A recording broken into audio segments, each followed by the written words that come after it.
March 21st. Please stand and join us in the Pledge of Allegiance.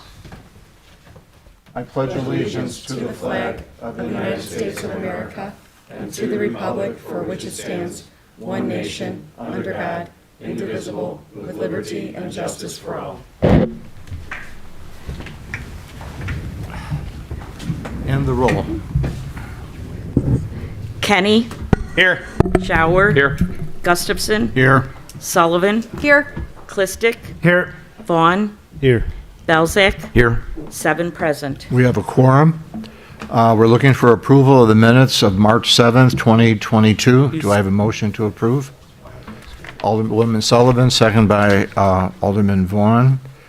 Any questions or comments regarding those minutes? If none, the roll.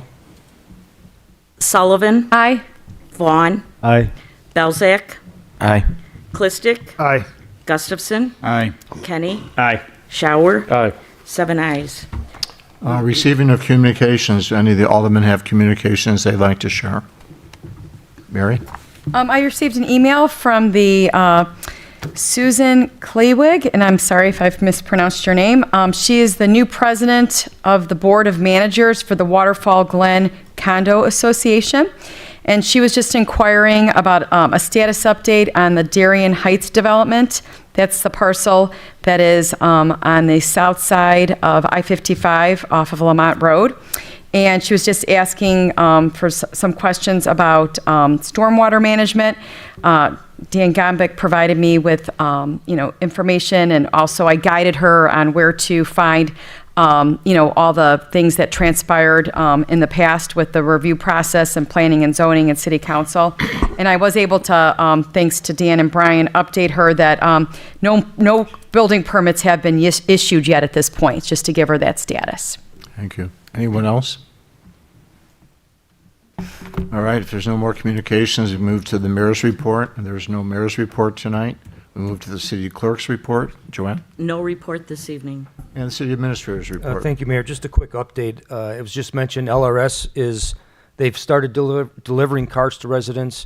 You won't get all your carts on the same day, so you might get a recycling cart one day, a garbage cart the next day. They did mention, though, that Darien was at a 70% sign-up prior to the deadline sign-up date, and they said that's the highest they've ever seen. So hopefully that's a good indication of people are getting all the information we're sending out in LRS, and they're looking forward to the new service. Hey, Brian, one quick thing. Is it true that Waste Management is picking up recycle bins early if people have not paid up? That's what I'm hearing. Yes, that was the second point I had. Last week, we did get a couple calls that they were picking up the recycling bins. And on a couple instances, I've talked to residents who actually were not delinquent on their bill.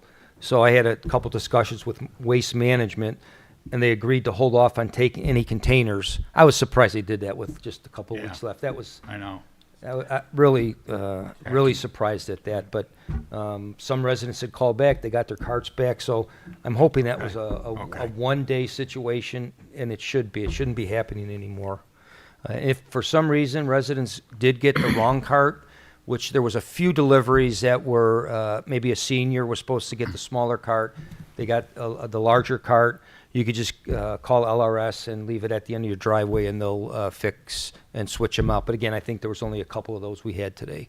But we were getting a lot of traffic now at City Hall today.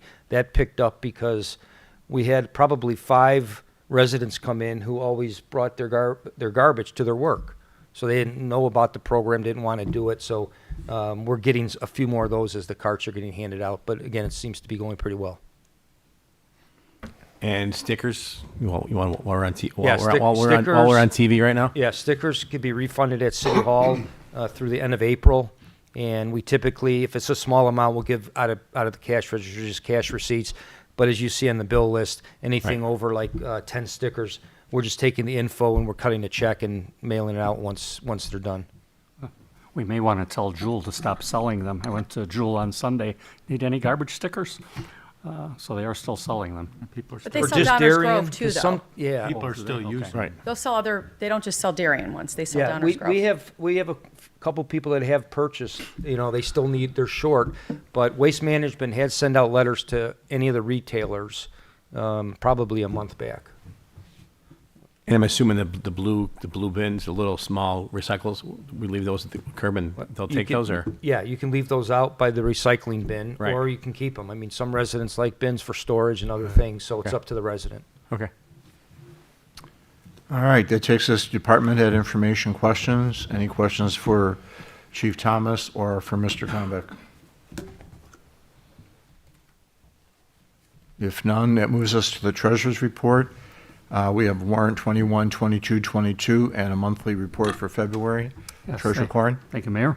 Yes, first I'm requesting council's approval of warrant number 21, 22, 22 in the amount of $445,297.52 from the listed funds. Payroll for the period ended March the 10th in the amount of $291,930.39 for a total to be approved of $737,227.91. Motion to approve. Alderman Shower, second by Alderman Belzak. Any questions? If none, the roll. Shower. Aye. Belzak. Aye. Sullivan. Aye. Gustafson. Aye. Vaughn. Aye. Kenny. Aye. Clistic. Aye. 7 ayes. The warrant's been approved. That takes us to the February 2022 monthly report, Mike. Okay, the monthly report for the 10 months ended February 28th, 2022. General fund year-to-date revenue of $15,628,607. Expenses of $11,062,258. Current balance of $7,127,810. Water fund year-to-date revenue of $6,714,566. Expenses of $5,788,644 for a current balance of $4,528,884. Motor fuel tax fund year-to-date revenue of $996,913. Expenses of $1,592,278 for a current balance of $770,958. Water depreciation fund year-to-date revenue of $1,581. Expenses of $180,838. Current balance of $2,916,111. And the capital improvement fund year-to-date revenue of $1,992,055 and expenses of $1,600,443 for a current balance of $10,405,998. Michael, anything else to apprise us on? Anything? Maybe a little bit early, but we did have a preliminary meeting with the auditors. It's a planning meeting. Our year end, as you know, comes up April 30th. So everyone will be getting the questionnaire from the auditors, saying if there's anything of consequence or anything you feel that's important to deal with. You will be getting that by email from them. Once again, we've done that the last several years. So don't look surprised when you see that in there, and somebody will follow, Julie will probably follow up with you if we don't get it back. But there's plenty of time. It probably won't be going out for another 2 or 3 weeks, but just a little heads up. Mike, that's the cover letter that they usually put my name on, right? No, that's the engagement letter that they put yours on. Then they have, it's called a fraud questionnaire. Yeah, I'm sorry, that, Yeah, yes. so that's what they're really looking for. Does anybody have any concerns of Okay. the way things are operating, things that they should look into, and just sort of on a confidential basis with everybody else? That just reminds me, Mike, that all of you should have gotten an electronic request to complete your economic statement of economic interest. It did change this year, and they're asking you some questions this year that have not been on previous statements. And some people are finding it really confusing in terms of what they should be reporting.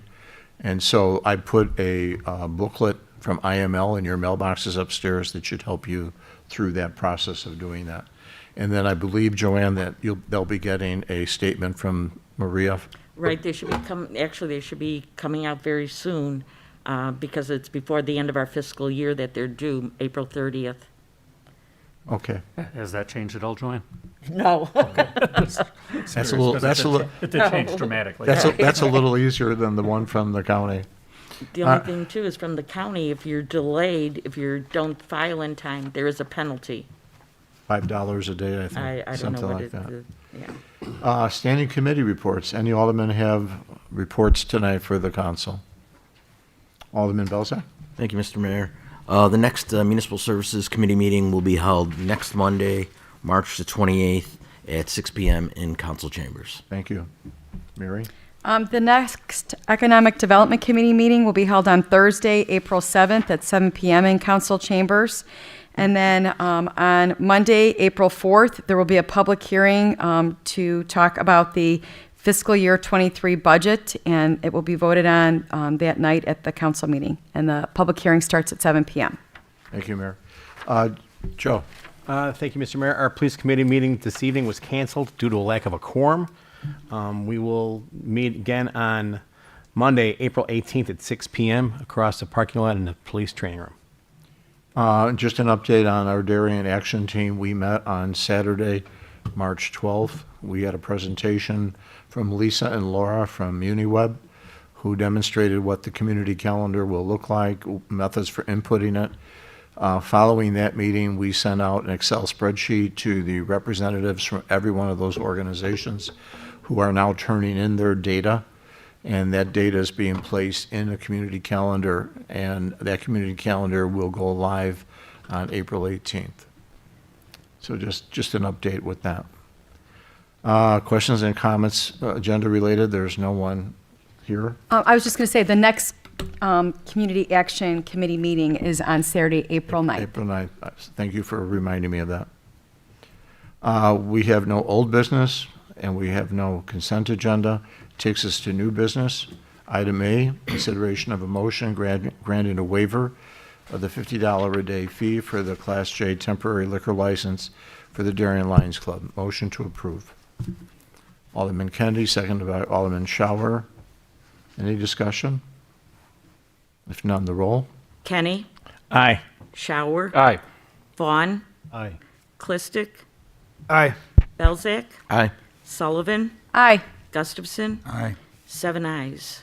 That's been approved. Item B, consideration of a motion to direct the Planning and Zoning Commission to conduct a public hearing on proposed revisions to the comprehensive plan.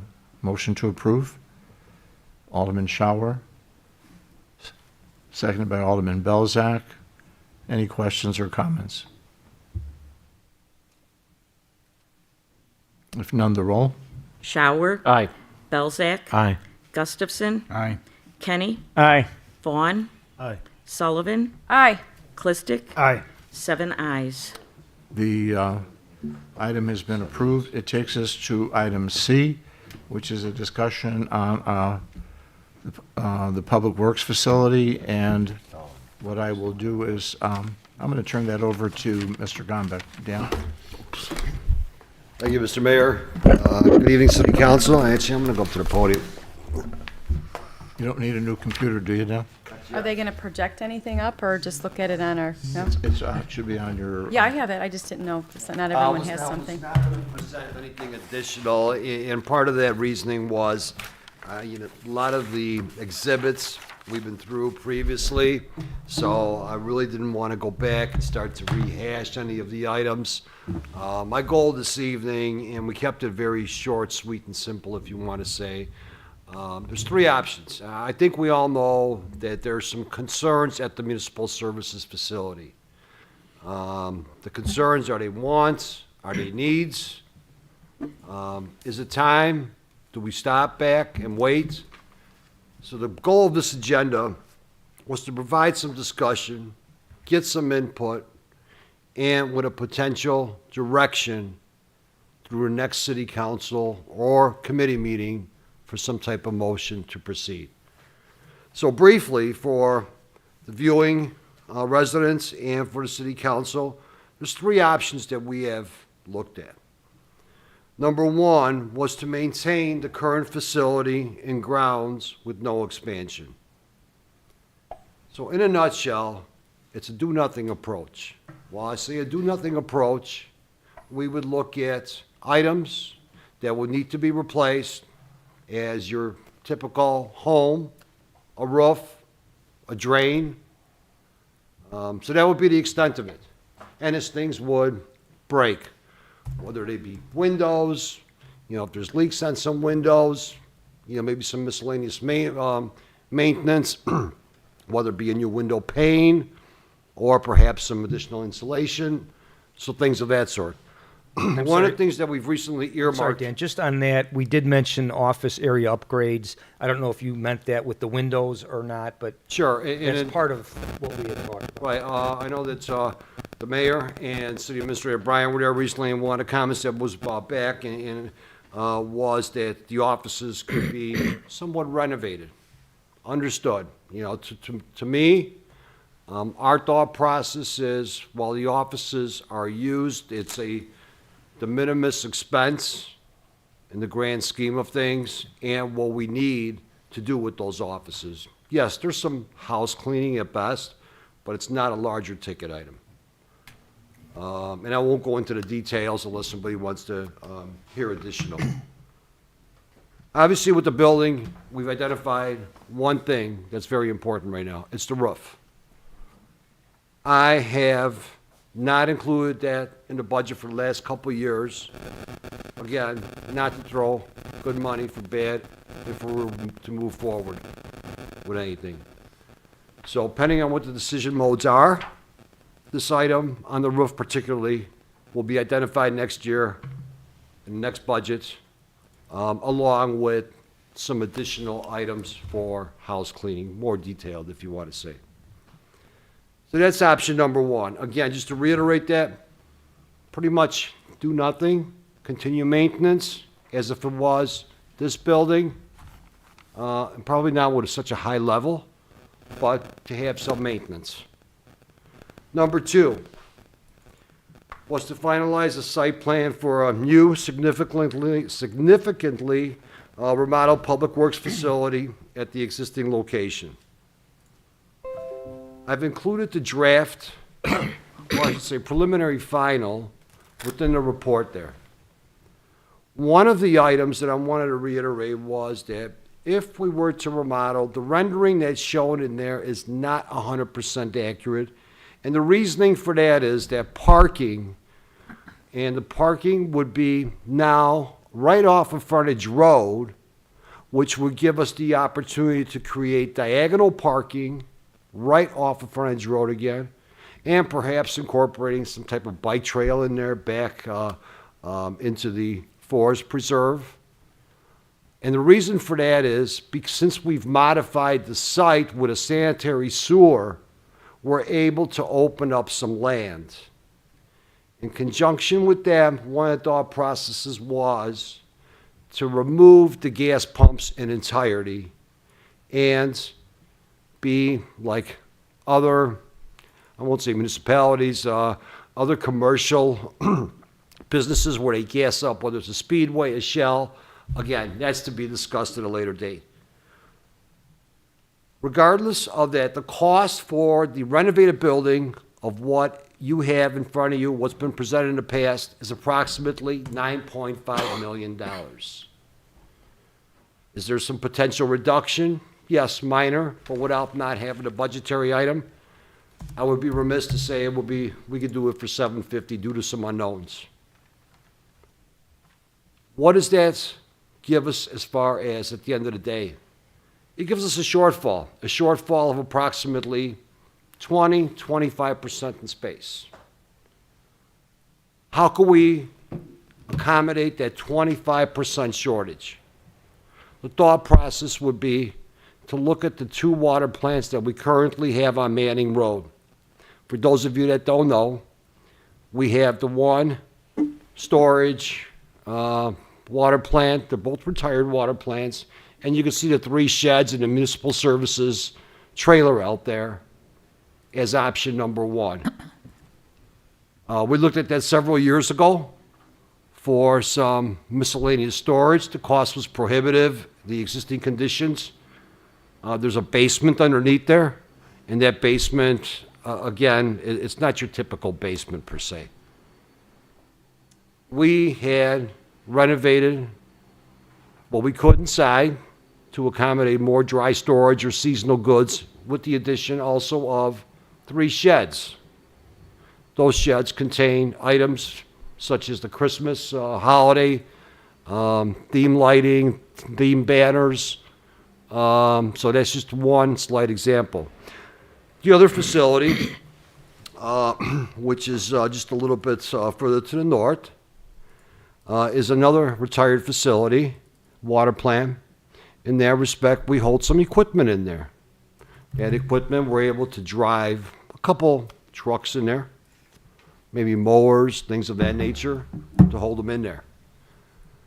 So the thought process again was for that 25% shortage that we would try to renovate as part two or a future part two of a storage building for seasonal storage, dry storage, and then we would sell off the plant that's closer to Plainfield Road next to Nightcore. That property's really not worth a lot. There's some wetlands in there. There's some floodway in there. So again, it's not this, I would not go out there and say, oh, we're going to get $1 million for that piece of property. So I want to preclude that with no false intentions. The final one, and it's a big one. And one of the things that we always look at is future growth, whether it's the comprehensive plan, whether it's public works, whether it's the possibility of annexation of additional properties around us. There's a lot to annex, whether they're voluntary annexations, forced annexations, regardless, they could be considered annexations at a given point in time.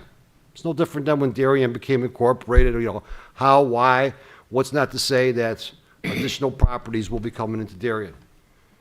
The onesies, twosies, that's fine, but once you start to pick up subdivisions, potential of more manpower, potential of more equipment, infrastructure, again, not to segue into that, that's a whole nother discussion for our special service areas. We'll incorporate quadrants such as the carriage greens. Again, that's something I don't know. The city council may not know that question either. But what will happen in 10 years? So I've segued enough into that. So the goal of this would be to look for approximately 5 to 6 acres for the construction of a new facility. The 5 to 6 acres would give us an opportunity to expand for the future. Self-sustained is what we would be. Then the existing property, public works, could be sold. Sold, rented, revenue sources, whether it's billboard leasing, again, thinking out of the box. The cost for this option has been estimated by myself for 15 to 17 million. Again, I don't have any appraisals. While we've got some, the opportunity was to be able to look for land adjacent to Cass Avenue and frontage roads. That's our only really real opportunities. Why? Well, trucking, number one. We have a lot of trucking in and out. Stone, earth excavation, machinery, pipes, mulch. If we were to construct something on Manning Road, I think we'd have a larger outcry from residents in regards to the trucking and our hours of operation. Our hours of operation are basically 24 hours a day. Whether it's a water main break, snow events, rain events, tornado events, wind events. So there's a lot of overtime that's produced. We can't tell you when that overtime is. We can't tell residents that we're going to be doing an operation at a certain given point in time. There's no time to tell then. So again, I'm being sensitive to areas that are within neighborhoods. We want to be on the outskirts. We looked for opportunities maybe with Woodridge. When I say with Woodridge, the development along Lamont Road. Obviously, Woodridge is in the process of, I believe it's $30 million for a new police facility and public works facility. So I really don't think those opportunities are there. Do we want to be out of town? My answer is no. So, again, to wrap that portion up, an opportunity to look for potential lands along with a site at the tune of $15 to $17 million. What's the cost? I'm going to turn it over back to Brian in regards to the bonds. He's presented the attachment on here, and I believe he'd be better suited for the actual cost to what it would cost a typical resident with a typical value. Yeah, we looked at the second option for this, and if we went to the third option, you kind of just double the numbers. And because the water operations and non-water operations would operate from the plant, it could really, funds could come out of both of those. So based on revenue, I came up with the water fund would be about a third, and the general fund would be about 2/3. And the handout I did, I tried to keep very, very simple. And the water fund, we would look at, it'd be some increase just for this building. And I said that should, if there was an increase, it should be on the fixed fee of the bill and not necessarily the rate, because that fluctuates and we would not be guaranteed that revenue. So the water customer would pay an additional $30 annually, which would generate about $260,000 for the city annually. And the general fund, assuming there would be a bond issued for the balance, we wouldn't have to issue the bond. Really, we can issue the bond for, we did talk about, Mike, I'm sorry, the full amount in the bond, so we would have that available up front. And that would add, on a 15-year bond, approximately $61 to a homeowner with a fair cash value of a home of $393,000. And for the water, I just looked at the 15-year cost for the water customer would be about $450 over 15 years, and the 15-year cost on the tax bill for residents would be $915. Hey, Brian, and just to reiterate, I know that you went over the cash value, the home's fair cash value at $393,800. Obviously, the tax value of that is $120,000, just to, Yes. put Yeah. that on there, because some residents look at, Yeah, okay, what does that mean? basically you look at their, either their township or county tax bill, and or everybody can do that. You'll see they assess it as a fair cash value, but yeah, they whittle it down to about 1/3 of that value for tax purposes, yeah. Thank you, Brian. So to summarize, a request of the mayor and our city council for some discussion, any dialogue, questions, and a potential to bring this item back with some type of motion to move forward with one of the three options as presented. Thank you. All right, questions from the council. Mike? Yeah, I guess I'd just like to elaborate a little bit more on Brian's presentation before we get into this discussion. So the short end of it is the typical resident would end up paying approximately an extra $100 a year between taxes and their water increase, just so everybody has some idea of the parameters, and that's assuming that we do the second option, which is basically redoing the public works facility where we have it now and not expanding or not expanding it or buying additional land or anything. If we go with the third option, then the approximate cost is about double that, as both Dan and Brian have indicated. So in that case, it would cost the typical homeowner approximately $200 a year. So again, just to try and keep these numbers in perspective. Over again, 15 years. Over 15 years. Mike, I'm sorry, is that correct? Because you're saying 100, while the memo itself is 61 plus 5 is about $66. 61 plus 30, $5 per billing cycle times 6 billing cycles for $30. Okay, so 61 and 30 is 350. 91. I'm rounding that to 100. Okay, Because okay, you're going to have some variation in home values. I looked at the annual, okay. So that's where I'm getting the $100. So the $200, again, If you did the whole new facility someplace else with the expansion and everything, would be approximately double that, about $200 a year for 15 years.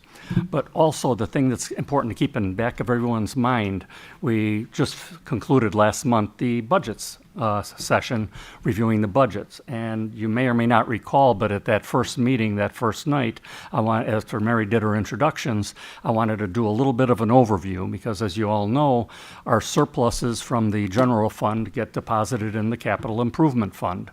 And then the capital improvement fund is what we use for doing our street improvements, our sidewalk improvements, all those types of things. And as if you recall, we were doing great. Brian prepares the budget on a 3-year basis. But as you recall, the numbers that I just read off the financials tonight show the capital improvement fund with approximately a $10 million balance. Also, if you recall, by the end of that third year at our budget meetings, that balance was down from 10 million down to approximately 3.7 million dollars, if I'm remembering the numbers properly. Also, that same number equates to our annual cost, our approximate annual cost of we do approximately 5 miles of streets per year, the sidewalks and everything. That equates to our approximate annual cost. So by the end of that third year, we have enough money based on the budget projections that we prepared. We have enough money to do one more year, which essentially means we're sound for the next 4 years. We can continue on as we're going. We can make our decisions whether we want to just do some repairs, whether we want to do option 2 or option 3 at a cost of an extra $100 a year or $200 a year. But what I'm focusing on is after year 4, now we have no money left in that capital improvement fund. So we have this 15-year bond, if we go that direction. At the end of year 4, though, we need approximately $3.5 million per year to fund our capital improvements, which we have to get in one format or another, whether it's real estate tax, sales tax, utility tax, whatever we might have a discussion on. And just to put that in perspective for the council as well as the residents, currently we're assessing approximately $2.3 million a year in real estate taxes is what you're getting taxed with on your current real estate tax bill. So if we had to cover a $3.5 to $3.7 million per year, again, I'm not saying we do it all in terms of real estate tax, but we'd be looking at more than double what we're currently collecting in real estate taxes if we were to do it by real estate taxes alone. But at the end of year 4, we will have to look at some alternate sources for our regular operations as opposed to buildings and that type of thing.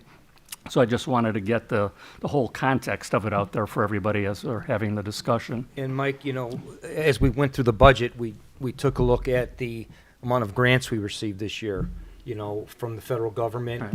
Without those, it would be a different discussion. yeah. We would have to be talking about that earlier. Yeah, last year, if you recall, we were out without money at the end of the third year, and then the federal government with COVID, they threw a lot of money at us, which we're fortunate, which really bought us an extra year time for the money they threw at us. And then the council was very conservative, which I appreciate. And the year of COVID, we really halted all our street improvement, all our improvements, all our infrastructure, because we didn't know what was going to happen at that time.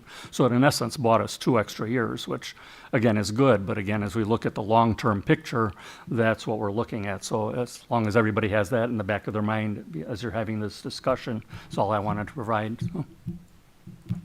How many bonds do we have left, and when are they retired? We have, well, one bond in the capital projects fund. That's about another year. Okay. And that's been reflected in the budget that we did. Right. If you remember, last year it had approximately half, because I think it's retired at the end of 2023 or early 24. But the other 2 bonds that we have are in the water fund, so those do not affect this discussion that we're having. Gotcha. And those go on for another probably 7 to 10 years.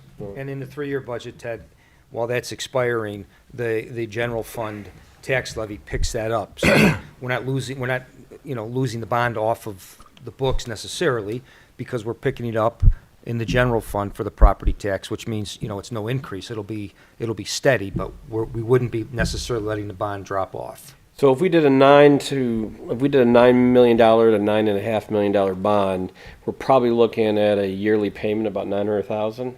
Roughly. Okay.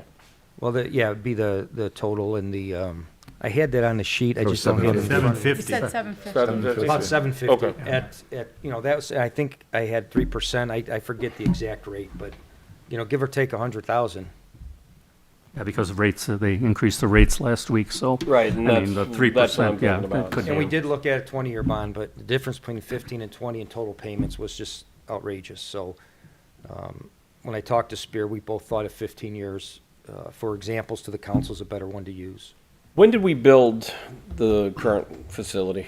We never built it. We acquired it through some negotiations back in the 80s, I believe it was. and the build- Late 80s, early 90s. It was a trucking firm. Right.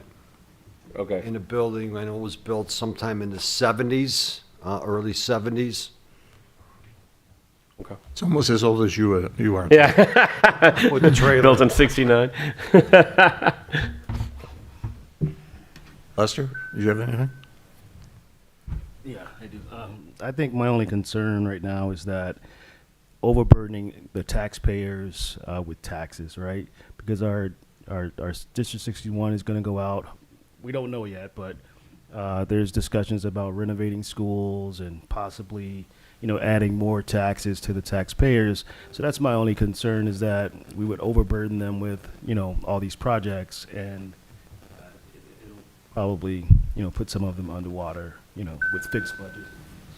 Well, just to add to that, Lester, I mean, we're to the point now where we recognize, and that's one of the reasons, it hasn't been done for many years. It was contemplated. I've been here 20 years. We've contemplated that many years. But what you just said, we really need, it's time to know now if it's worth the revenue or not. Because I have my own opinions, Dan has his opinions. But while your comment, I appreciate it, but what does that mean in terms of the options?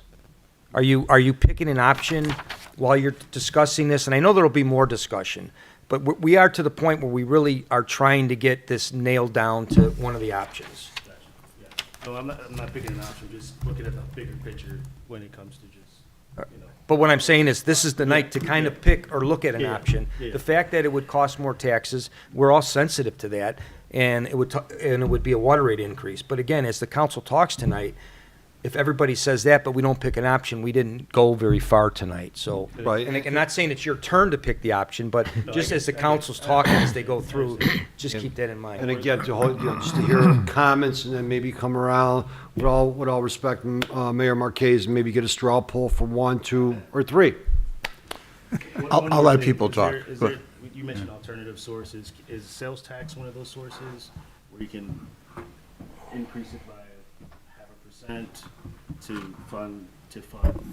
Well, projects? we're Is that- home- what is that one of the We're options? home rule, we can do that. The thing you have to be careful of, as we discussed in quite a bit of detail, was the Walmart package that we have. If we increase our sales taxes, we do not get any part of that increase that's generated by Walmart. So just so everyone understands that, and they're our number one sales tax generator. So yes, we can.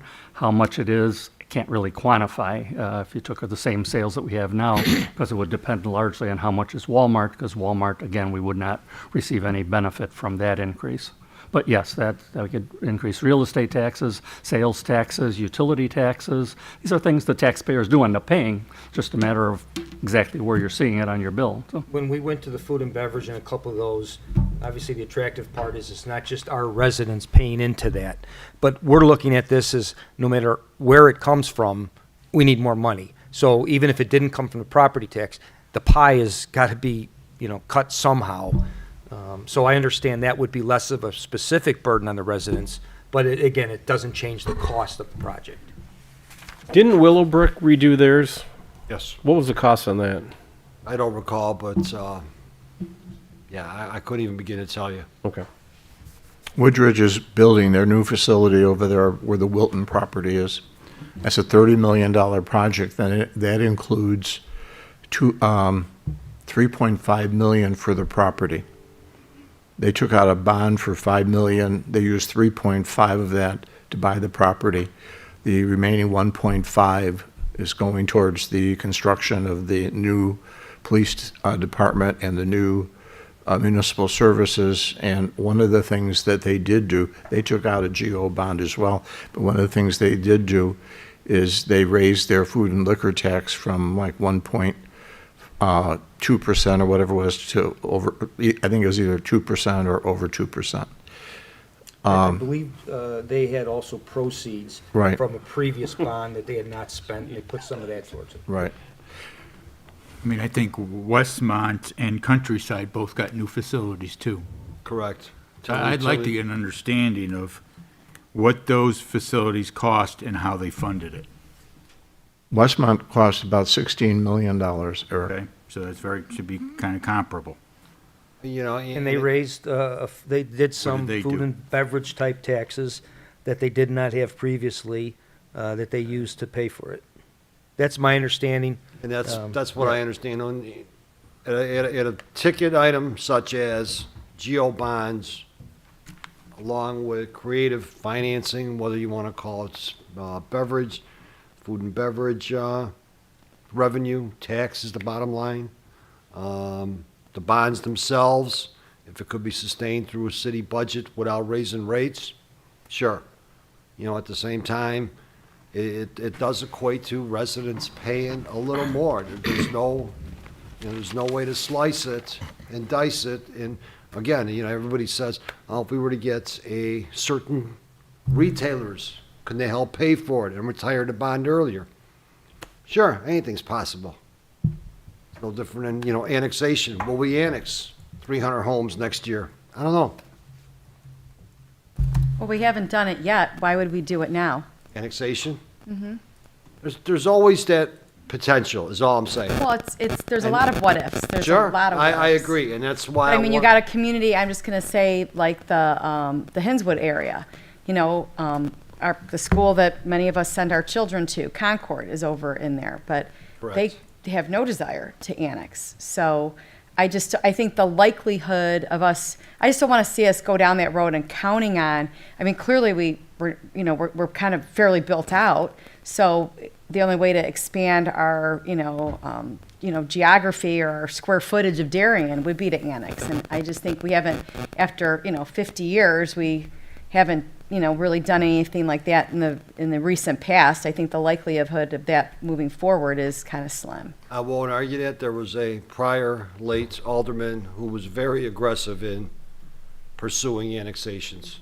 So that's the only reason that I do bring it up, just for the thought process. And I guess, yeah, and I guess maybe we're jumping around a little bit, but I know when we had this discussion in 2020, pre-COVID, there was a parcel that was a strong possibility for a new municipal services place, and that's no longer a possibility anymore.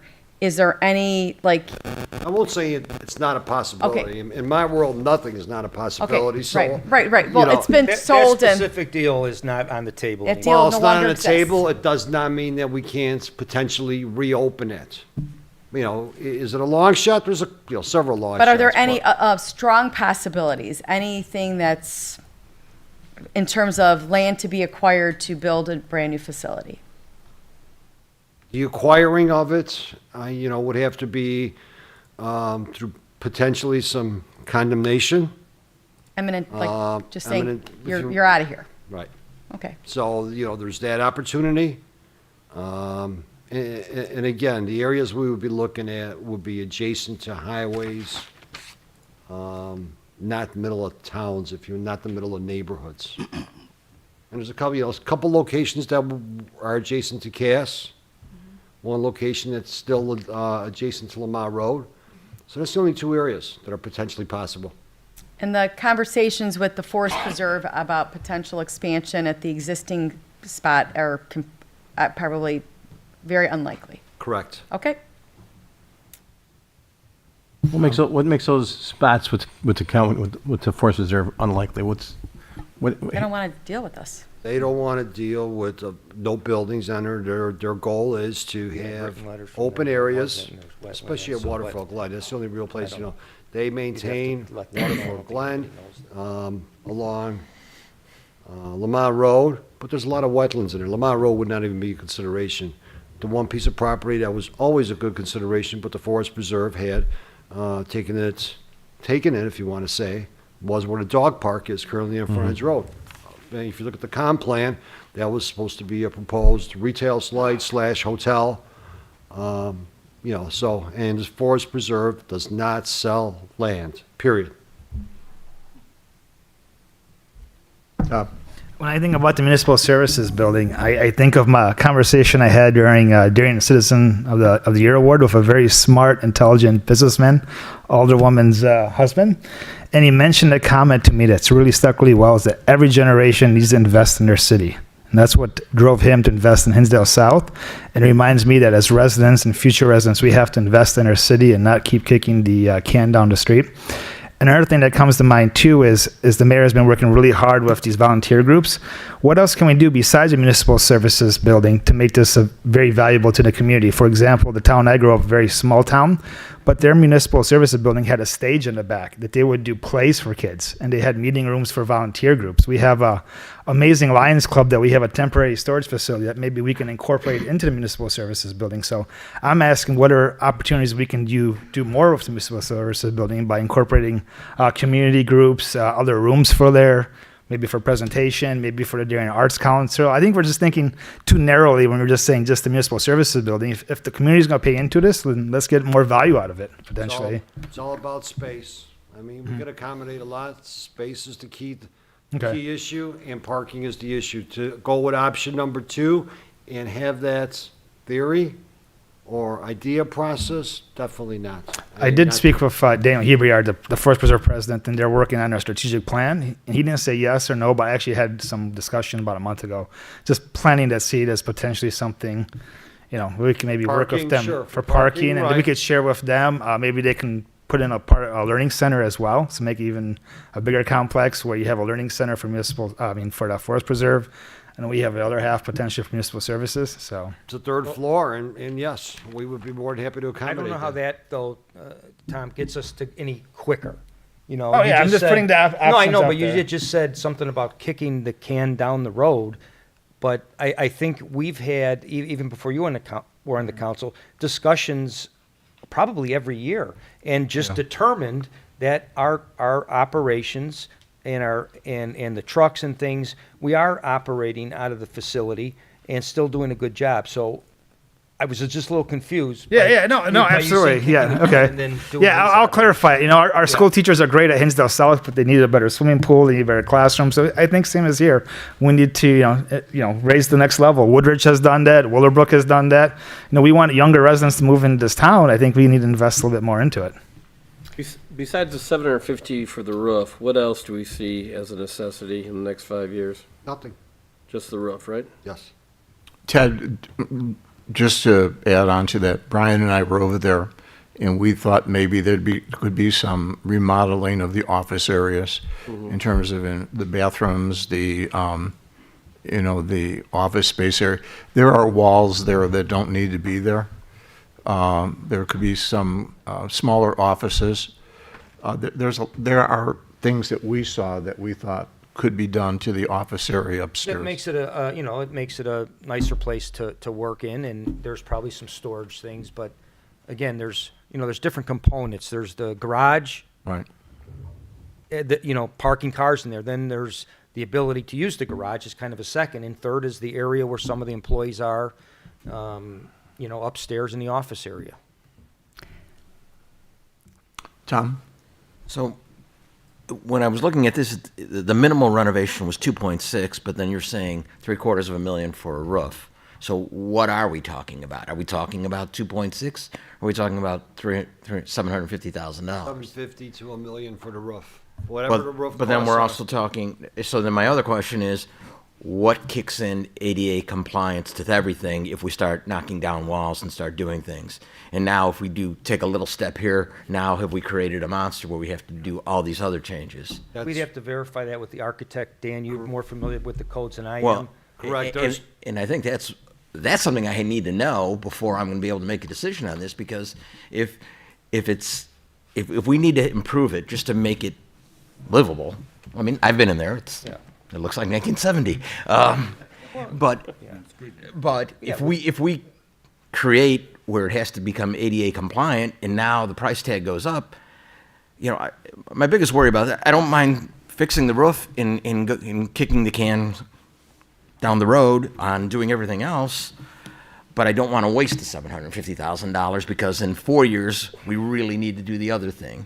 And so No. now that's because we're not getting that 750 back for the Correct. roof. Good I mean, money because it'll after be torn dollar. out and you'll put something different in. So I just want to be sure. Yeah, I think, that- Tom, we would have to go over that with the architect specifically, unless Dan has more comments. Because again, if you're in there, it is also paint, it's storage, it's some of the things that are in there. Where else can they go? Do we still need all of that? And, yeah, if the architect said, no, you touch this room, everything's got to be ADA compliant, that might change how we want to That's look at the something, building. that's And- something we did look at, and there was a dollar threshold. Oh, I remember when the gentleman was here Yeah, 2 the years ago, architect, and he yeah. talked about Items, that, and that right. was, and that's once you cross that threshold, Yeah, my goal everything's- my goal would not be to cross that threshold. The goal here would be the roof, number one. Potentially knock down a couple walls upstairs, a little more storage, or get rid of some storage, whatever the case is.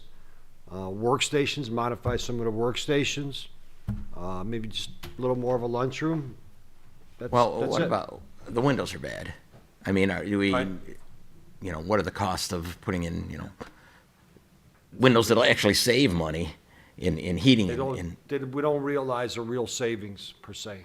And the reason we don't is that we don't pay for electricity, the Okay. gas over, the furnaces currently never shut off. So by modifying a couple windows because of the insulation factors that are currently in place, it's really, the windows would be the last thing Okay. that I would do. Mary? Yeah, I think, Tom's bringing up a good point too. Like, we don't want to open Pandora's box. Obviously, the facility, the interior, I'm not talking about the garage area. I think, being a lady and a little bit of an OCD, like, I think there's some efficiencies to be dealt with there. I know, as Tom Klistic referenced my husband, so I'll reference him too. He's found over the last several years that companies and facilities that put in locker rooms 10 years ago are now removing them because they're being unused. People are just not accessing them. They don't want to do that at their workplace. They'd rather go home. So, things have changed. So there's some things that might have been on people's wish list 5-10 years ago that like no longer exist. And two, I know like a big thing with the garage area is, the storage of things inside, but yet IDOT and a lot of big companies store their equipment outside. I mean, it's just, they're meant to be stored outside. I mean, yes, there's, you want things inside versus outside, but, I don't think anyone ever intended for everything to be enclosed. And, we always pride ourselves. I've heard lean and mean so many times as a resident and now as a city council person, as far as our city hall operations, our police force, our municipal services. And throughout the several snowstorms we've had this season, we've continued to hear praise of our guys. We have the best around, and we clearly recruit and retain those individuals. And so, yes, to have a better working environment is great, but I think our residents, the bottom line is what's most important to them and their tax bills. And that's what people look to when they come to a community. They want to know that, the taxes are fair, that they can, educate their children is very important for young families. And I just fear that, hitting people with additional taxes, if we can, kind of tune up what we've got and make it last another 10, 20 years, I don't think it's kicking any can. I think it's just, being fiscally smart. Sorry, Mayor. Just to add, Mary, you made me think of the storage of vehicles, because the council, for years, as they've talked about this, have kind of generically said, well, the vehicles are outside. I don't know that the council really has an understanding, because our 7 large trucks, especially if it's going to snow, they're inside. They're not outside in the elements. They're inside the 7 big ones. And when I was younger, if a snowstorm was coming, you didn't know till it started snowing. Our public works now, and just the way the weather predictions are, they're pretty good. I mean, our municipal services gear up. That's why we can go out now and pre-treat roads, and I think it's the same now. So I think Tom had written or said some things about, wasting time or that, but I don't know that the council really was aware that the big trucks, along with some other things, Dan, are in the building. So again, is the council aware of that? I don't know that they're aware of the specifics, but I think the specifics are important in this case.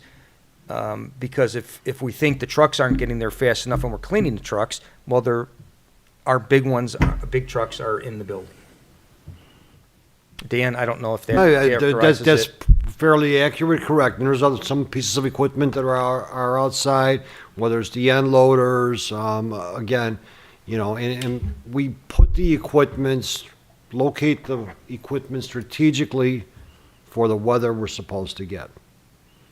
The smaller trucks, sure, the smaller trucks may stay outside till they begin to get warmed up after the bigger trucks. If it's a smaller storm, okay, sometimes we have to deal with what's outside and deal with the current conditions. So it depends. All these storm events are different. I wish I could tell you that every snow event is the same.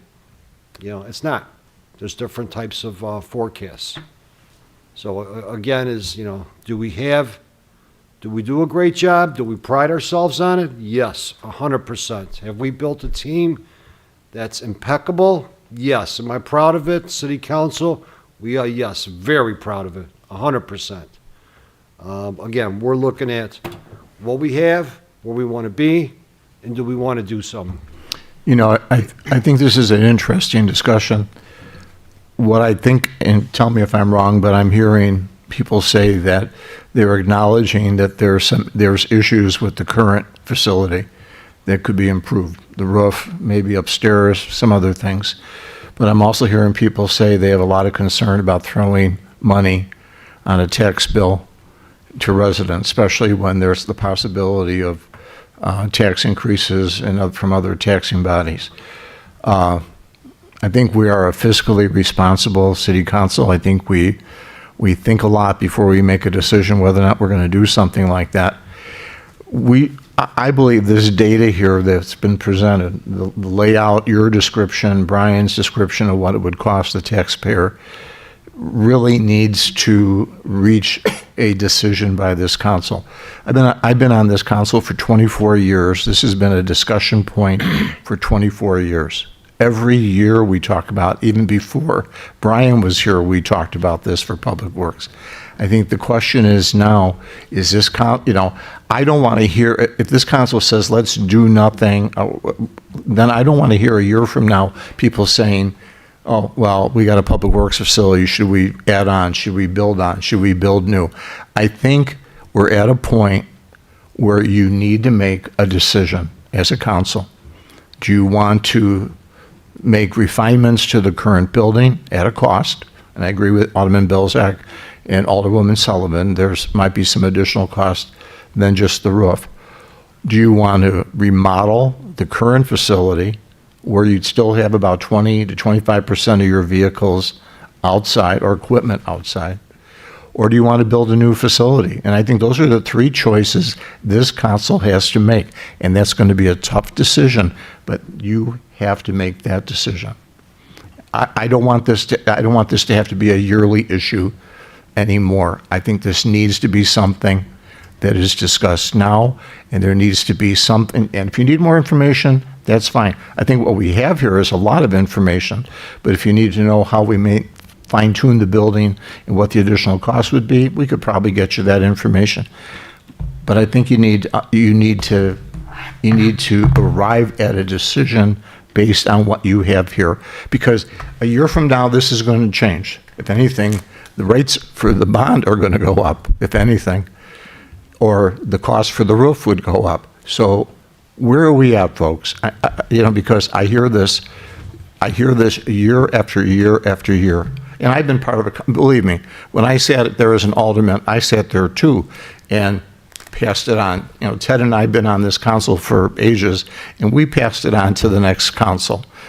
But now we're at the point where you got the data, let's either commit to something or say we're not going to do anything at this point, but fine-tune the building. So, I'm sorry, just so everybody's clear, you had mentioned that you gave it to other councils, but that almost sounds like kicking it. The councils made decisions that Every year not to do. our facility meets our needs and our services. It wasn't just passing it on to the next council. I'm sensitive of that. So Yeah, wanted to clarify that. I misspoke, because, we decided, we looked at it and we said, we don't want to spend the money, we don't want to add to the tax bill. And then we also heard, we would go over there and we would look at the facility, and the facility functioned. We would get rave reviews on our snow plowing, and we'd get rave reviews on our water main breaks. So obviously, the guys are doing their job in a facility that, from the 1970s. And so we would say no on a year-to-year basis. But this thing seems to have a momentum now, where we have several of you who really feel this is an outdated facility that does not serve our purpose. So I guess my question is, what are we going to do? Eric? Yeah, like I said, I haven't said anything here yet, so I do just a couple of points here. The first is, it's my understanding now, when we went to the budget process, that the capital projects are going to be completed this year. So shouldn't I have $500,000 to $700,000 savings next year for not having to do any of those projects? From my perspective, What the projects, Eric? I'm sorry, do you mean? The sewer. Sewer, I assume sewer. storm sewer, ditch programs. Oh, the ditch program. program, Yes. yes. Oh, the ditch program, okay. So, there's, That was factored into the 3-year formula, though.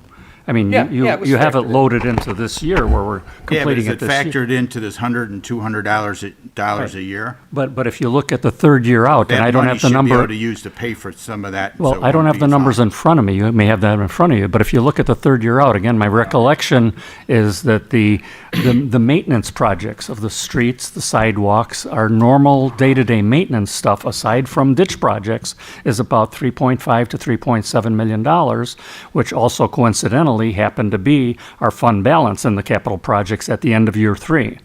Like I said, tonight it's $10 million, but we are spending it down over the next 3 years. That includes the ditch projects that we're approving for the coming year, but then those projects do disappear those following 2 years. We've also spent more on rear yard drainage programs. Which are handy. So, well, no, there's rear yard drainage programs every year. That doesn't. That is what we're in the Well, I'm past. just, I But think anyway, there's I not going mean- to just be that pile of money sitting there that we can tap into, because like Mike said, we have a 3-year forecast. We had, TRIA did, is it TRIA? Is that how you pronounce it? Did evaluation back in 2020. And theirs was, don't spend the good money after bad money on the existing facility. Their recommendation was to go out and find another piece of property and put a new building in, is what their recommendation is that I've read here. So, I think the mayor's right. We've got to make a decision here. I think we need to take a hard look at the cost of what this will be. Do we go ahead and, what's the harm if we went ahead and purchased the property and held that property? Is there a detriment to 2 years later if we decide we're going to stay where we are and then just sell that property off? I hate to lose, because we're going to run out of, somewhere down the road here, the property that you want is going to be gone. Well, I think the thing that we need to consider, and I think this addresses just the point you made, if we decided to build a new facility and we went out to look at 5 or 6 acres of property, any 5 or 6 acres of property that we would look to purchase is not going to be purchased in a month. It could be up to a year to get that property. I don't want to create an expectation in anybody's mind that if this council says, let's build new, tomorrow we're going to go out and buy 6 acres of property. Ain't going to that's a happen. good point, yes, definitely. Isn't going to happen. Even for Dan, it couldn't happen.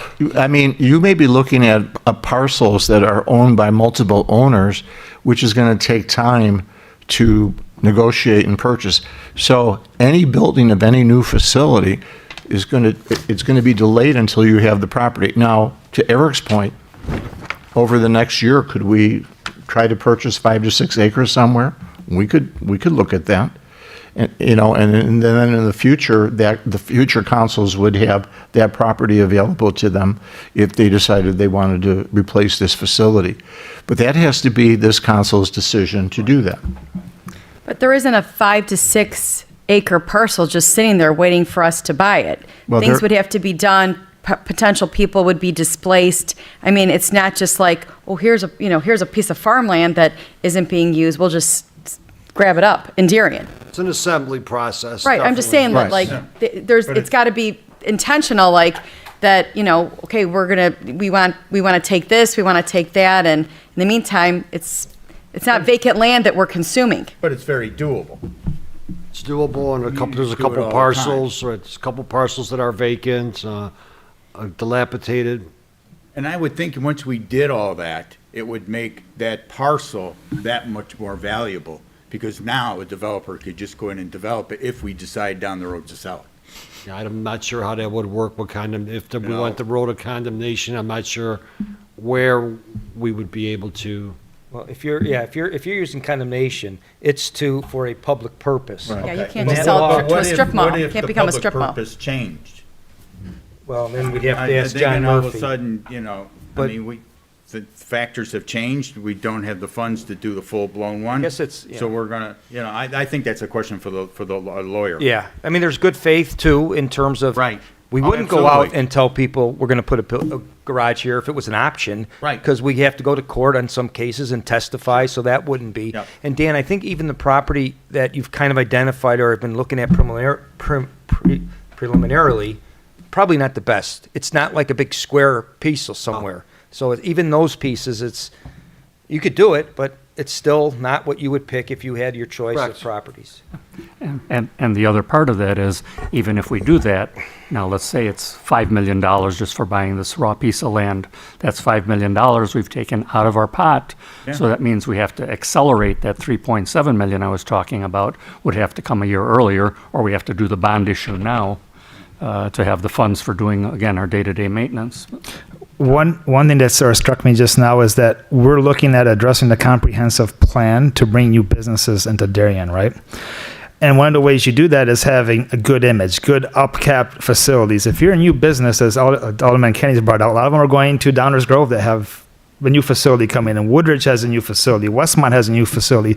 So if you're a business and you're seeing this rundown building by the city, it doesn't present the best image. So I know previous alderman brought that up, and if you're a business coming into Darien or Westmont or Woodridge, we have to compete against. You have that image of a I'd argue older the building opposite. versus new. I don't think the building itself makes it. I think it's the people, like Dan said. We have an outstanding reputation that people just rave about our services. A new business coming into Darien isn't going to give a diddly if we have clean bricks out front, if the snow isn't getting plowed. And that's So if you have a neighbor that has a dirty yard and unkept, but he's a nice neighbor, the property value doesn't go down? That doesn't make logical sense. I'm Well, saying it's it a is service. well kept. We're service orientated though, and I also don't think new businesses are going to come into our public works facility or new residents as long as their services are being provided. So I think a new business, and you can have a shiny new building, but if you don't have the services to back it, what's the point of having a shiny new building? I mean, we're fortunate enough that we've got the manpower and the reputation that do an excellent job, and you can't buy that. You have to prove that to a community. Yeah, but you have a dilapidated building, right? You're coming off of 55. Oh, that's part of Darien. The first thing you see is a warehouse and our building, right? So it's the overall image. It's the little things that make a big difference. We have a awesome fountain that looks great coming to town. So it's the image that's I think Darien is doing well in terms of drawing new people in. Alderman Kenny was in the office the other day, and I had just seen Joan Wayman, who is also a real estate agent. I asked Joan, how many homes for sale in Darien right now? And she goes, 6, and they're all under contract. She said, Joe had a ranch that was in need of some updating. It was still $400,000, and it was under contract. Well, So- it's not under contract yet. Obviously, though, there's not a. Don't get. We're not hurting for people wanting to move into Darien. I think the thing people look at, Tom, is they look at the quality of the schools. You have one of the best high schools in the state of Illinois. You have 3 elementary districts, which are outstanding elementary districts. I'm more familiar with 61 and 63, but I'm learning more about 66. That's what draws people to your community, is that.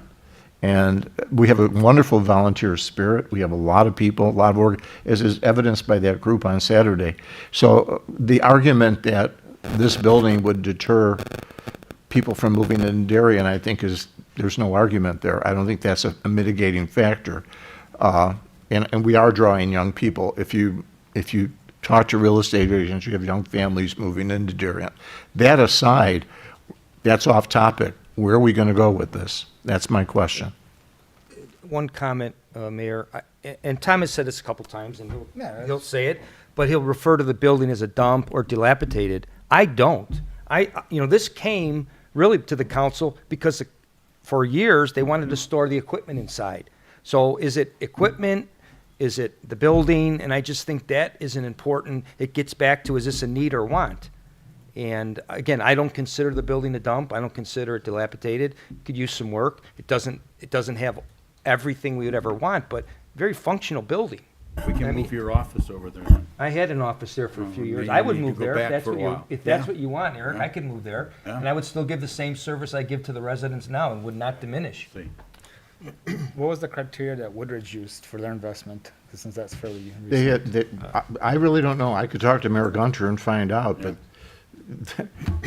they bit the bullet, and you got to also understand they have a different financial situation.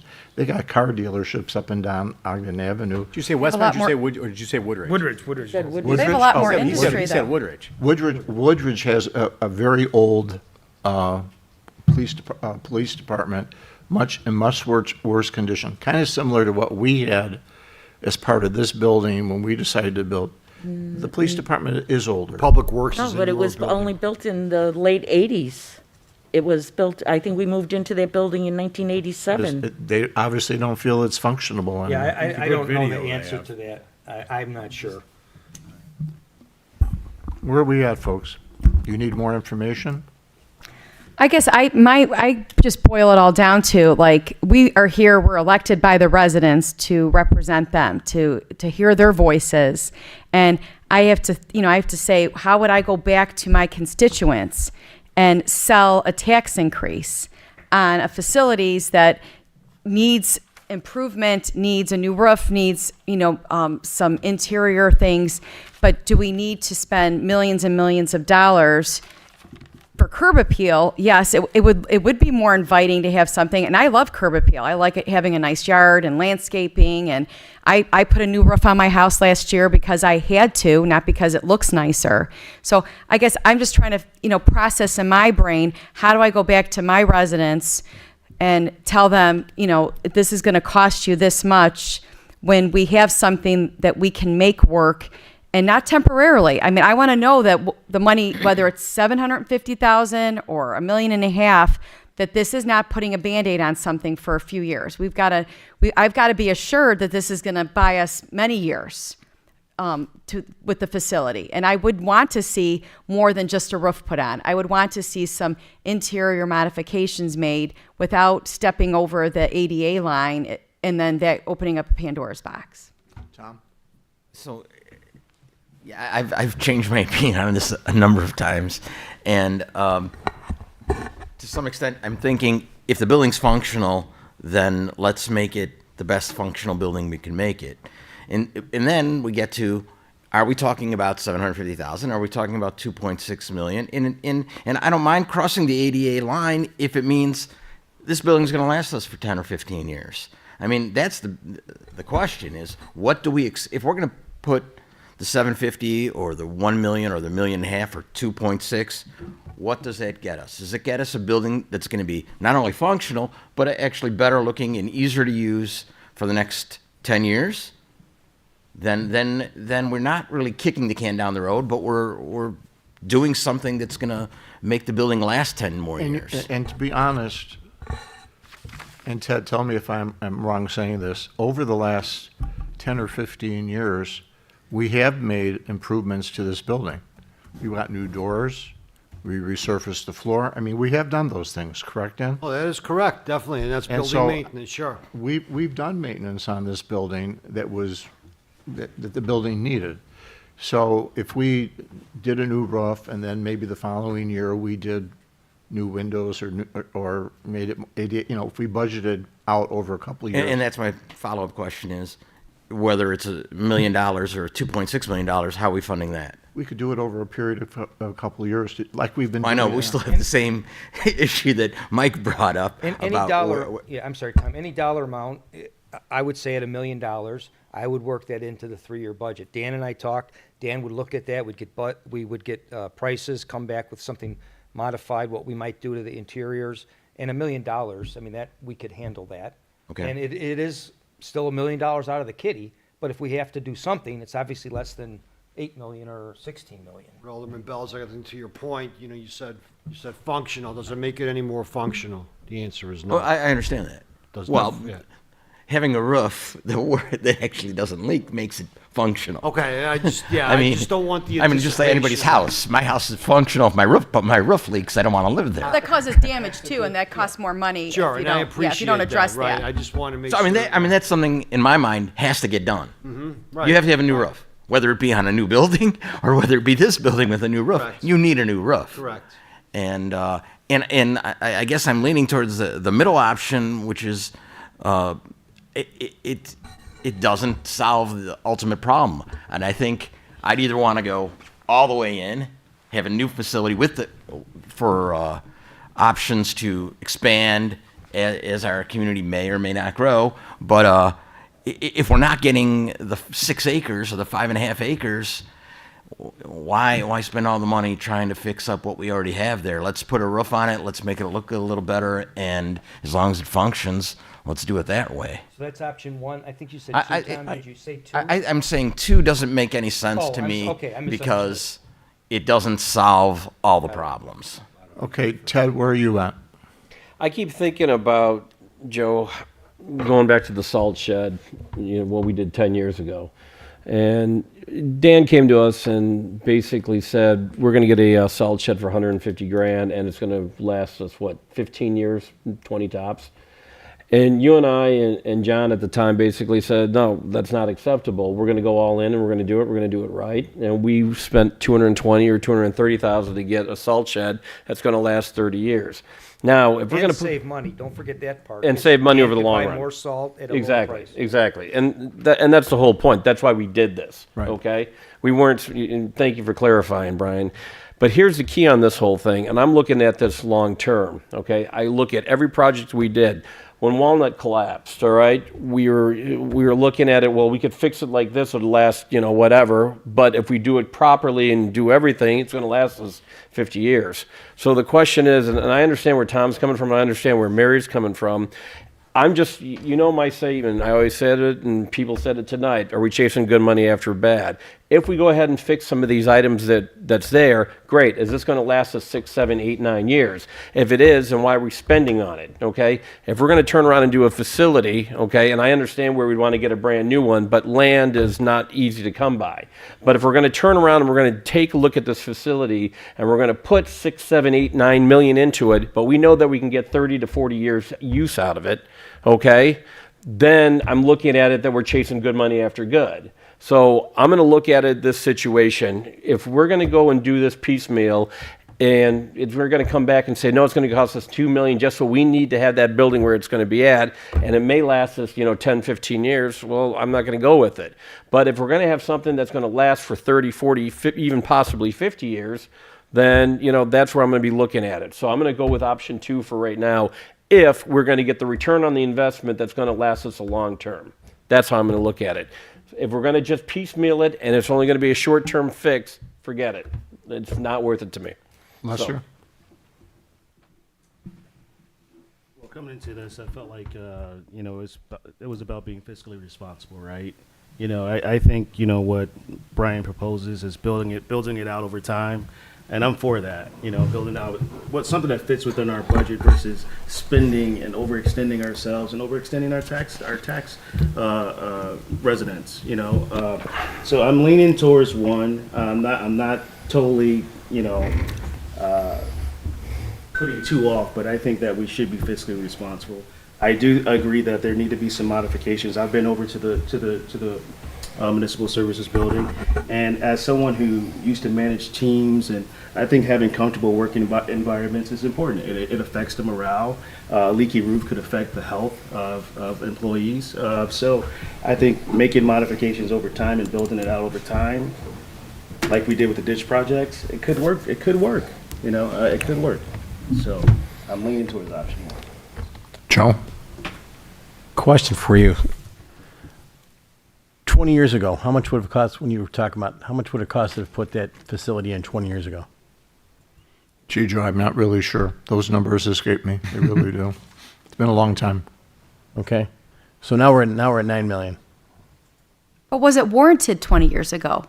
That's the thing. I mean, And they, it would be a 20-year-old building. right, I mean, like, then it would be dated too. Like, they've had the discussion every year because it's come up, but was it warranted to do it? Yes, everything was cheaper 20 years ago, but if it wasn't No, warranted. I'm just trying to put things in perspective. That's all. That's One piece of the puzzle, Joe, that you're kind of asking, there was a period of time when Darien, Village of Willowbrook, Darien Park District were looking at this as a joint project and different funding. That was really one of the first ones, and that would have been just when I came here about 21 years ago.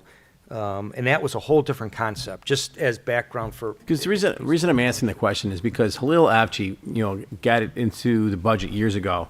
You guys, and I wasn't on the council at that point. But they would just keep $500,000. If it was almost like an emergency fund. Remember this? We do that. Still do it. We do that now. Emergency or economic development, we call it. Yeah. Okay. So That's in there.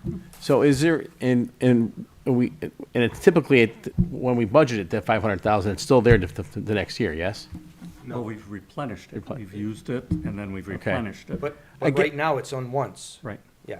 Because my simplistic thought process is to go ahead and use option one with the plan of taking that kind of economic development kind of earmarked money and start saving it and pushing it up so that in year 5 that we can go ahead and buy that building.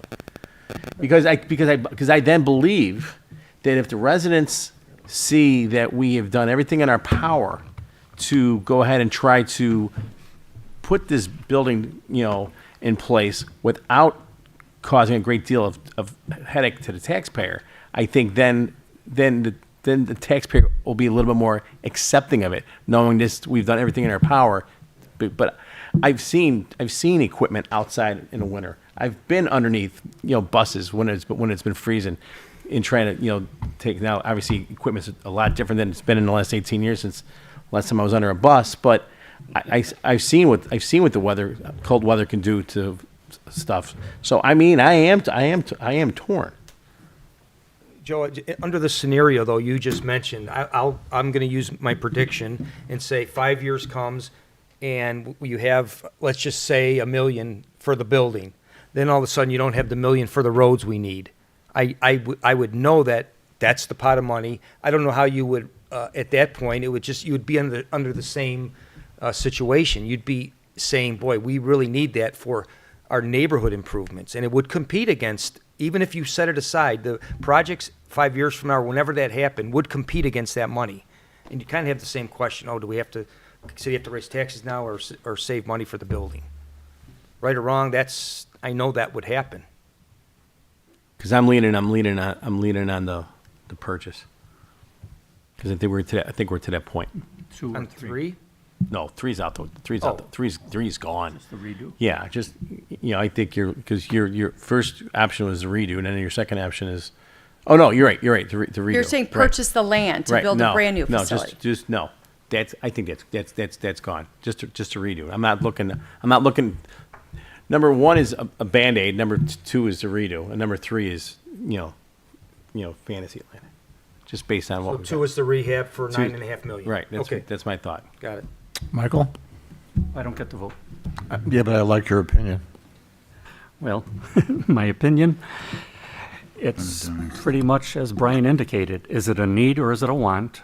We're functional. We're getting everything done. I just cannot see, as you indicated, we've always been fiscally responsible to the taxpayers, and I think taxpayers appreciate that. We have a good school district, we have an outstanding public works, we have a great police department. Can I look a taxpayer in the face, and even on option 2, I mean, you're looking at an extra $100 a year for 15 years. And as someone's indicated, I mean, Alderman Gustafson, he knows real well, I'm in District 66 too. We're looking at a $500 or $600 a year tax increase just for our school district. And that has nothing to do with buildings at all. That's just operations. Can I look at my next door neighbor and say, hey, yeah, this is great. We're going to be paying $700 more next year. Again, we have nothing to do with the school district. I hope that people on the outside understand that. We need to get more involved, hopefully, with the school district.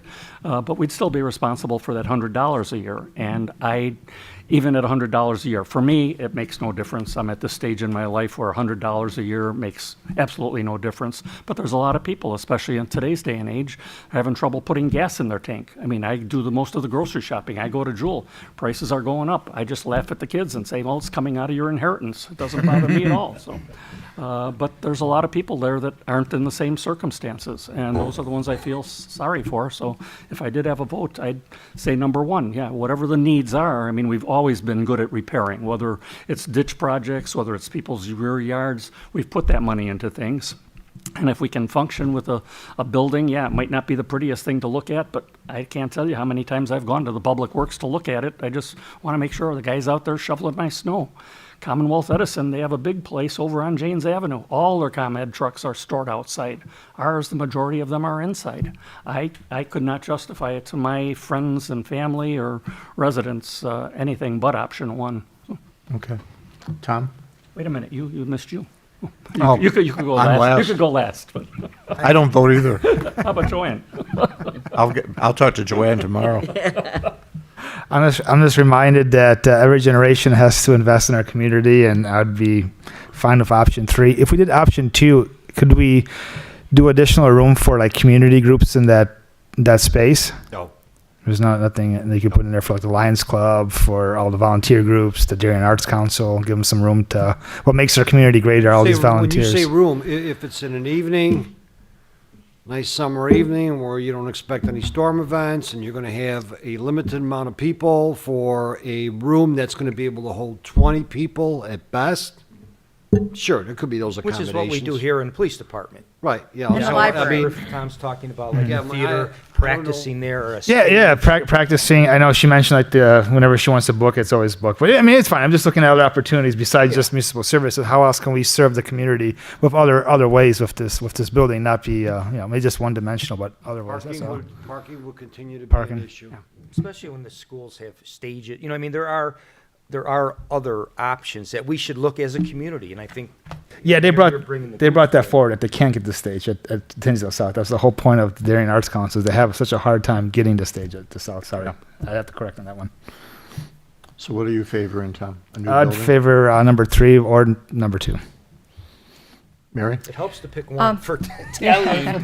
Okay, Yeah, I'm sorry. we do have, I have no doubt, one of the conversations we had at the first Community Action Committee meeting was having an arts council facility, and there was discussion about, partnering with the Park District for that. I think we need to look at the Municipal Services Building, especially if it was to remain, which it's in all likelihood would remain on the current plot of land. It would need to be just what it is, a municipal services building, perhaps remodeled in a manner that could be more efficient, more appealing to its staff and to those that maybe visit it. But I think we need to kind of separate, having community space and community gathering spots away from municipal services. Because we do have the library, we do have the Park District facilities, we do have the police station, and there are lots of organizations that do rent space at both Downers Grove South and the schools. DYC uses all the gyms and all the schools. So it just depends on the timing of things, but I don't think municipal service should be thought about as that, unless we somehow 12 acres of land dropped out of the sky and we could make it into this Okay, big I'm with you. big rec center. So I'm going to go back to looking, I don't want to repeat, but what Mike Corin said, I had said some of that earlier, is, in terms of how would I sell this to my constituents? I do believe in investing in the community. I'm a huge proponent of improvements in our park districts, our schools, our library, the things that our community gathers in, utilizes, educates our children. And I think if we can have a municipal services facility with some improvements, definitely things that have to be done, the needs, that will buy us, I believe, more than 5 years, many years, and that we address things and we're proactive without having to, add a $10 million price tag onto something where it's still going to be the same constraints that exist today with space and the ability to store things inside or not outside. I'm with number one, to just do some improvements that are needed. I don't like spending good money after bad at all.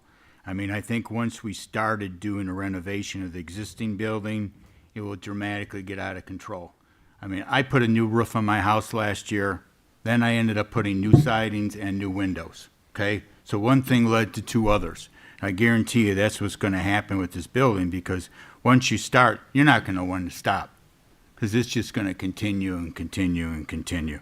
And I think that's just wasted money. And I'm with Ted in respect to got to look at this on a more of a long-term basis rather than this short-term basis. And I think it's time we've gone kicking the can and stuff down the road dramatically.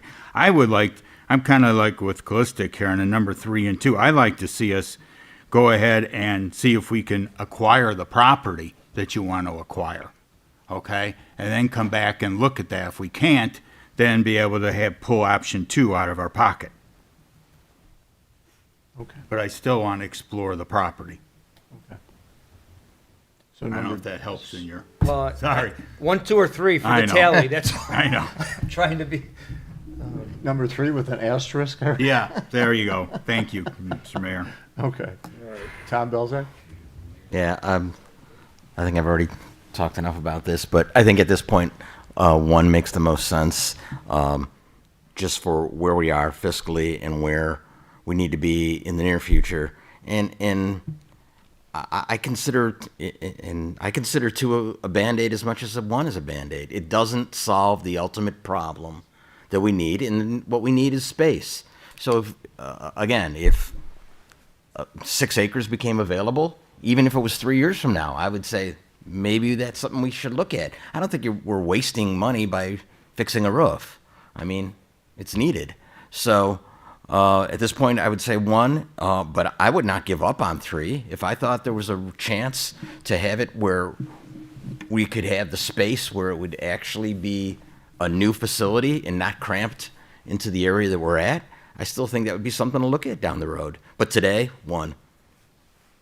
I appreciate everybody's input. I think it's a tough decision for all of you because you all have your taxpayers in mind. You're considering, where we could be in 3 or 4 years.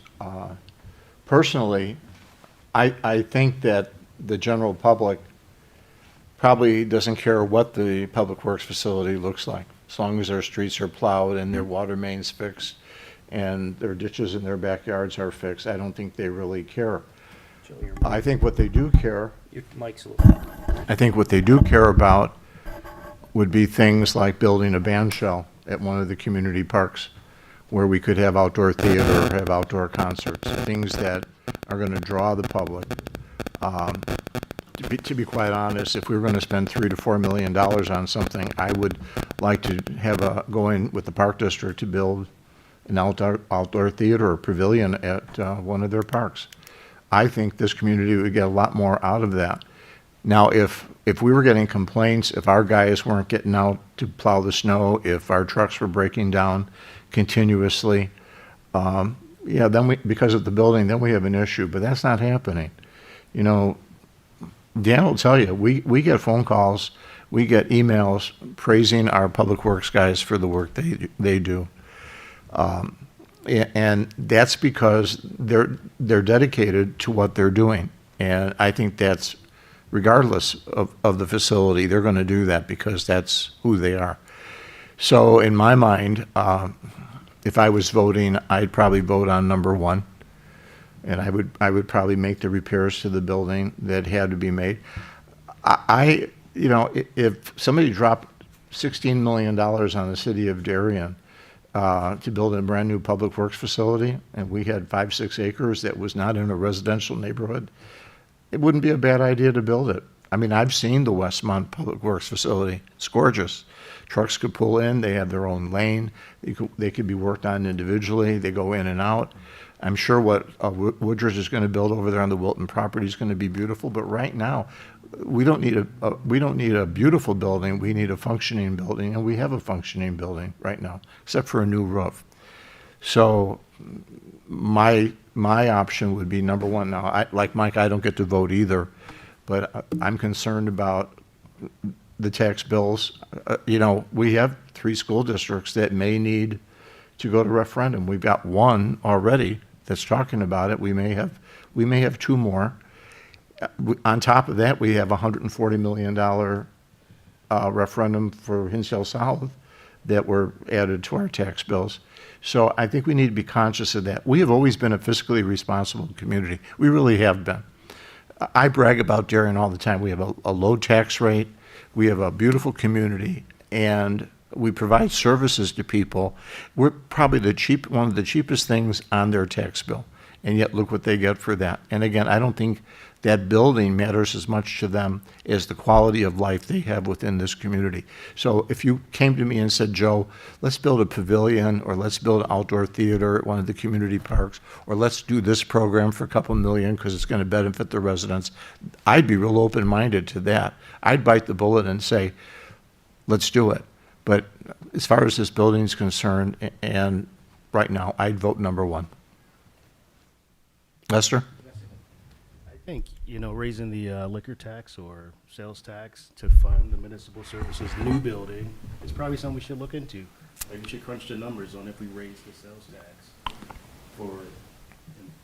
I go to New York sometimes, and on the receipt you have a Javits Center tax. Yeah, I used to do events there. Javits Center, right? But you also don't want to drive away events, or you don't want to drive away people having their wedding at Carriage Greens because they're going to be hit with a higher tax than if they went to Willowbrook and went to Ashton Place.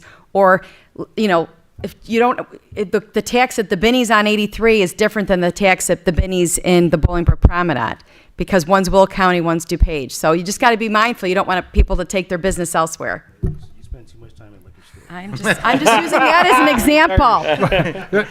Just using that as an example. When you're stocking up for a communion party, that's important. Lester, tomorrow I'm doing an editorial press conference with the editors of the Sun-Times. I'm one of 4 mayors doing that tomorrow, and what we're arguing for is LGDF, getting LGDF from 6% to 8%. Brian and I are going to go down to Springfield for 2 days, and one of the things we're going to talk about to a lot of the state legislators is increasing LGDF from 6% to 8%. You know what that would mean for Darien? It would mean about $570,000 to $600,000 a year in extra revenue. If they raised it to 10% where it belongs, it'd be over $1 million that we would get that we don't get now. Frankly, if we got that money, it might change some things. Now, this year we got, Brian? We got $2.9 million from the federal government. Yeah, plus from the state, plus the earlier payment. Plus the early payment of one. So we're at about $3.5 million that we got from the federal government. If we didn't have that, we'd be in really different shape this year. And while I'll argue for that money to come back into our municipality because it's your money, it's your state income tax you pay that we get a return on, that's not going to solve the problems. I mean, we have some financial issues we need to look at. Now, if that goes through and we get that $570,000, we'll probably use it for infrastructure and for police. Maybe we'll apply it to our police pension. Maybe what we'll do is we'll abate taxes and we'll give the taxpayers some money back. I don't know. But the likelihood of that happening is really unlikely because right now the governor does not want to give municipalities back that money. And there's also no guarantee that even if they up it to 8% or 10% this year, that they won't drop it again next year, because as we all know, the state of Illinois has major financial problems, and they've been bailed out by the federal government too. We got this payment, they've got a lot of these payments too that are letting them kick the can down the road, so. Mayor, I'm sorry, if you're done, I No, have go ahead. just one more comment, and we've talked about this, and Mike, you explained how the capital projects fund is whittling down.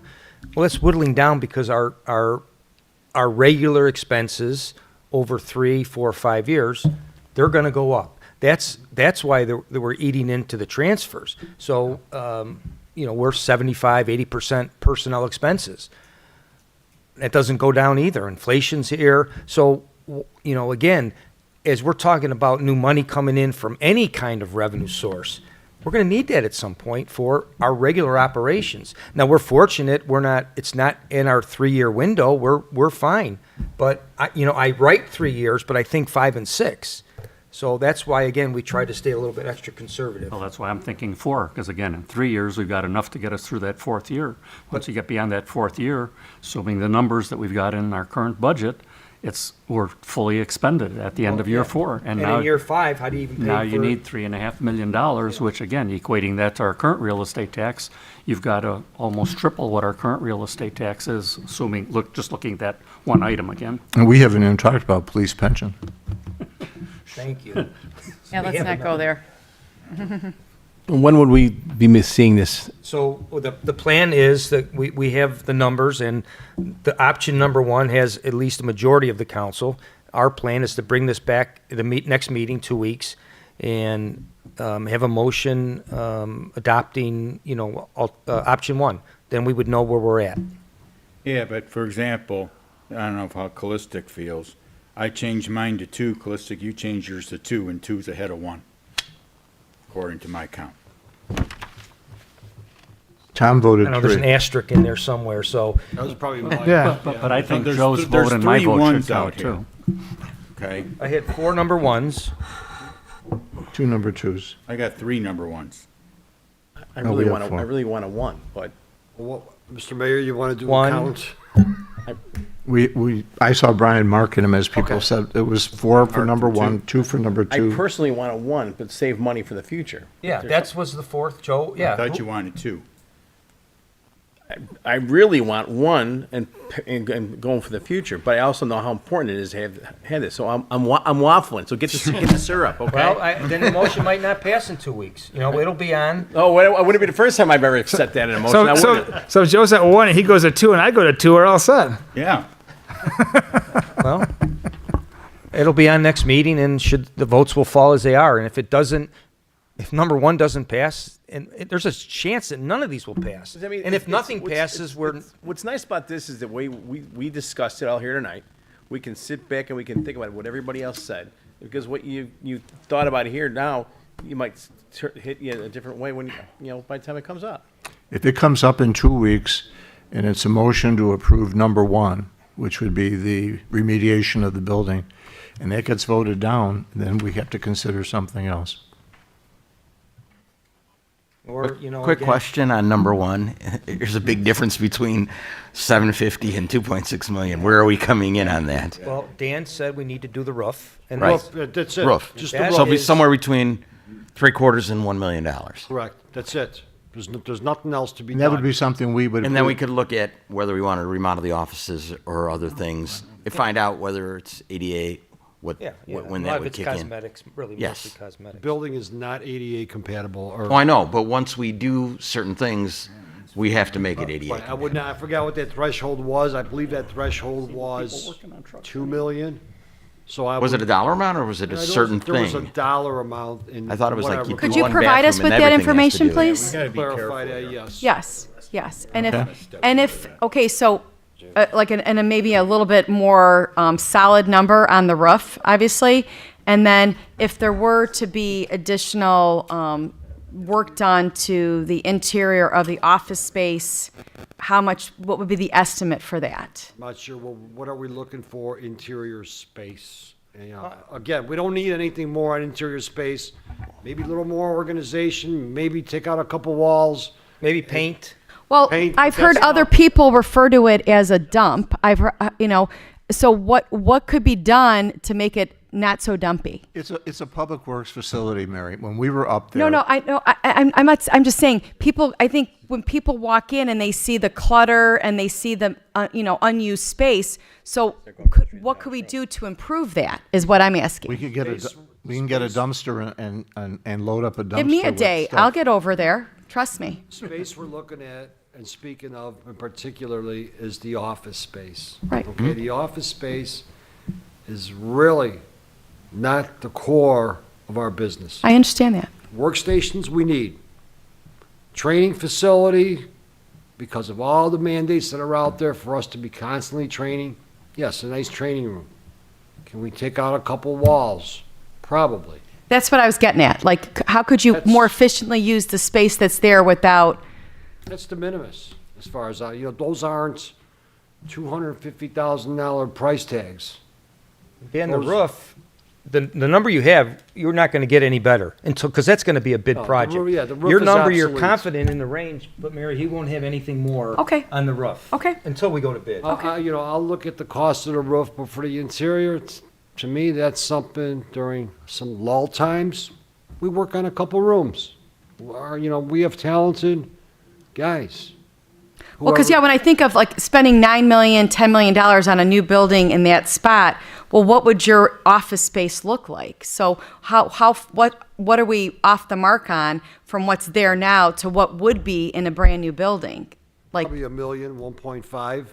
okay, so like, how do we scale that back a little bit so that we don't cross over a threshold and better utilize the space that's there? We wouldn't cross that threshold. Okay, I just said, how do we better utilize the space that's there so that we can address the meeting room and maybe update the bathrooms, that kind of thing? What Dan has said and what we have talked about, if the council chooses number one, we have the roof, and then we would have to sit down and really pinpoint that, and if there's any budget requests there, we'd have to bring those back. Okay. So at a minimal, there's nothing, but I don't see us doing nothing there, because you could, like Dan said, there's workstations, there's paint, there's some. That's some what I was other asking. things. Is there, Yes. would there be intention of going down the road and doing some interior improvements to that area? Like the bathrooms, for example, the bathrooms downstairs we wouldn't touch, because as soon as we start to touch those, and the stairs going upstairs, and the stairwell, we would not touch those. Those are two prime examples that would begin to kick in additional ADA requirements. Okay. One of the things when I talk to some municipal services workers, they brought up is when you're doing a double shift plowing snow, you got to be able to take a nap and turn around. Also showers, you're getting greasy, this and that. You want to be able to shower. Police department has a shower. They have no showers over there too. So I think there's other stuff too that is not mentioned that they'd like to have that other places have as well. So Well, correct No, me. Dan, as we have talked about that, obviously, it's pretty hard to sleep at a public works building during a snowstorm, but there's been times that Dan and I have worked together, and it was a really bad storm. We had a couple hotel rooms for the guys. They sleep in a nice, quiet place, and if an employee needed to shower, and we do have showers at the police department, I think that would be a good use of the department, and that the guys could do that. Not the best in the world, but there's facilities available, and without everybody having one in their own building. I we think have a that's full-time mechanic over there. He can't even shower, right? There's a guy that works full-time for a mechanic when I met that works on Tom our Mason, police street. yeah. Yeah, Tommy Mason. he should be able to shower. I mean, the dude's dirty every day. I mean, if I But worked does on he a want roof to? tab- I mean, maybe he'd rather go home and shower in his own shower. Tommy I works wouldn't out. want to be You know, next I to can the tell you, shower. Tom Tom exercises a lot after work, and he could do that there. I know, but we're saying it's low standard. Look what other cities have. They have showers. The gyms have showers. Schools have showers. Come on, guys. And Let's higher not taxes, have that's the slowest thing. And yet they're still working for us. All right, we have an item that will be on the agenda in 2 weeks. I would ask all of you, this was a good discussion tonight, and I appreciate the time you spent really thinking about it. Brian and I have talked about it. We've all talked about it. I would like to say I appreciate your discussion. I appreciate your feelings on this, even though we have differing opinions on how to proceed. It seems like the majority look to make immediate improvements to the building. In 2 weeks, that'll be on the agenda. If it gets voted down, then we need to go to phase two. something else. And just to correct, Mr. Mayor, thank you. Thank you, City Council, for the consideration. I know we look at coming back within 2 weeks for a motion for option number one, and we'll solidify what the cost of the roof will be, for next budget year at this point. Anybody have anything they want to add? If not, I'd like a motion to adjourn. Oh, wait, announcements? Oh, I'm sorry, yeah, we have announcements. Go ahead, Eric. I just want to announce that on Wednesday night at 7 PM, there's another meeting of the proposed Centercast School District 66 tax increase. It's going to be at the gym at Lakeview. Thank you. So please attend. Anything else? Right, Mike? Now a motion to adjourn. Ted, seconded by? I need a second. Mary, all in favor? Aye. Thank you.